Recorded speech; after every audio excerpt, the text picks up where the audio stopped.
dapat dire-diretso mula sa independent automated counting machines papunta sa mga servers. Sabay-sabay, COMELEC servers at yung mga transparency servers. Para nga naman kapag nandaya ang COMELEC, huli ka agad ng mga transparency servers.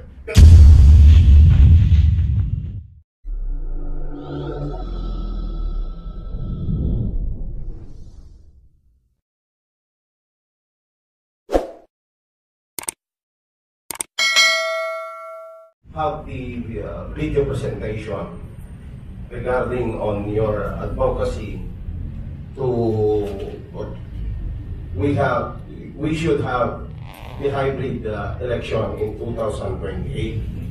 We know by the facts that every election since 1998, after the passage of Republic Act 8436 and amended by Republic Act 9369, authorizing the COMELEC to use automated system in our national elections.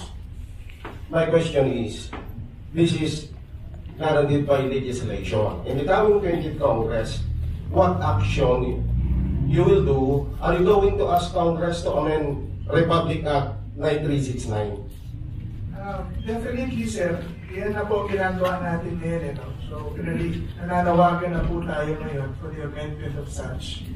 And our legal team is also talking about filing cases in the Supreme Court questioning the constitutionality of a fully automated election because, as we see, it robs us of transparency and integrity and credibility of the election, which is essential to an election.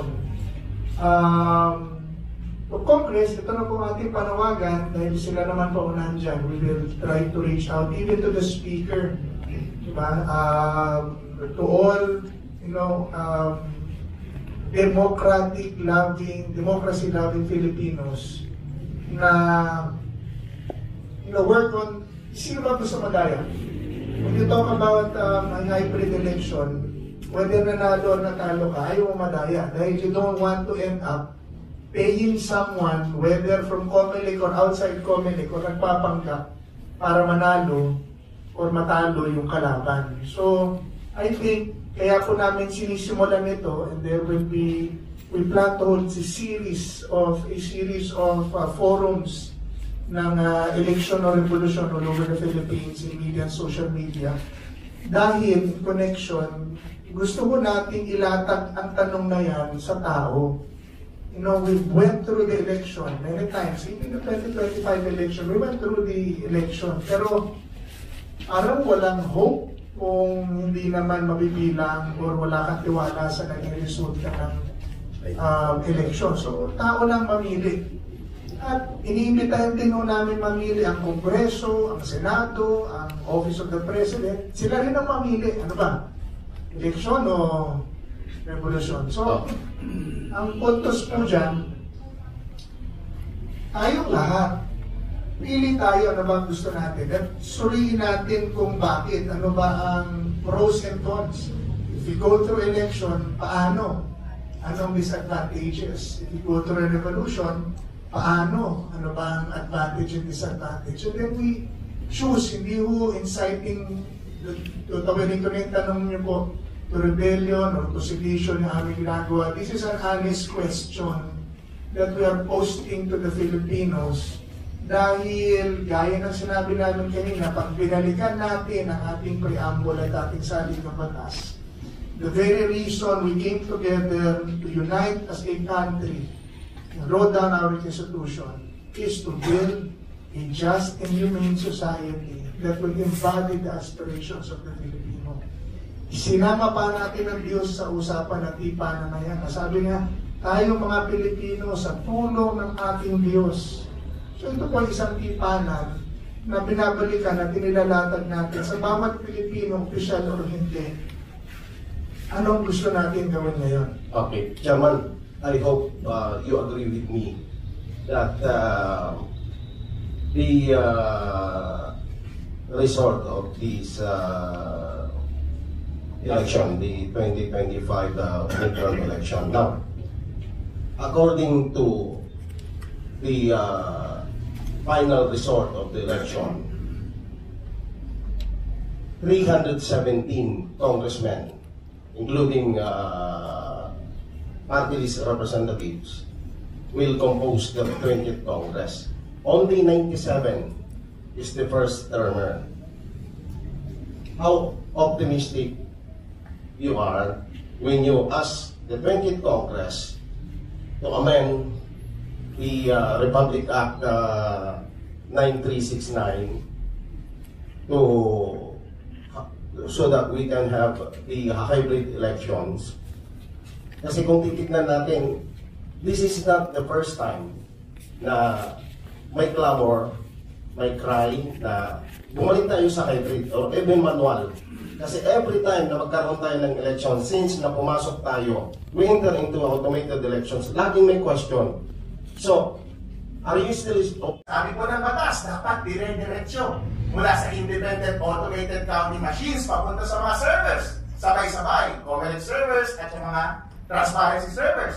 Para nga naman kapag nandaya ang COMELEC, huli ka agad ng mga transparency server. Pero inamin mismo ni Chairman George Garcia, kinoperate pala nila bago magpadala doon sa mga transparency server at pinapadala nila cumulative every 15 minutes. Anong ibig sabihin po nito? Na manipulate po yung data mula sa mga automated counting machines bago pumunta sa mga server. Labag po yan sa batas, illegal po yan. At yun po yung dahilan kaya pinapadisbar natin si Chairman George Garcia at mga commissioner. Yun po ang dahilan. Kaya nananawagan tayo sa National Bureau of Investigation para investigahan ang kanilang illegal na paggamit ng software, illegal na paggamit ng computer equipment na nag-interfere sa ating election process dahil yan po ay krimen.